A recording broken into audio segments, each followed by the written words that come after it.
Kayaknya cuma di tempat satu ini di Purwokerto kamu bisa makan berdua kenyang olahan daging kambing tapi habisnya di bawah 50.000. Gak percaya? Yuk langsung gasket. Nah, bayangin aja kalian itu bakalan dapat segini banyak nih. Ada sate kambing khas Tegal, sayur asem plus nasi juga, dan ada lagi lontong gulai merah khas Pekalongan. Dan semuanya ini itu habisnya nggak sampai 50.000, malah masih kembalian. Ini lontong gulai merah khas Pekalongannya.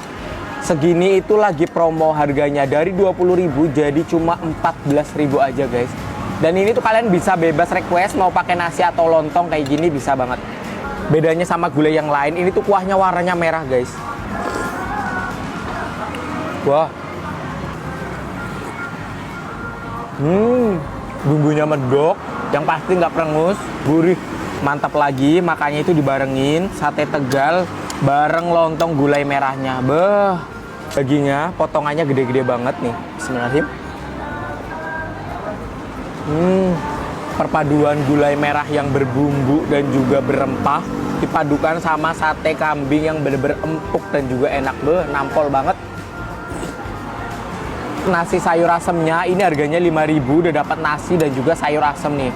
Dan BTW untuk promonya ini tuh tanpa syarat ya guys. Selain itu di sini tuh juga menyediakan aneka pecak ikan, gulai kambing, sate kambing dan juga sayur asem guys. Yaps, jadi aku tadi makan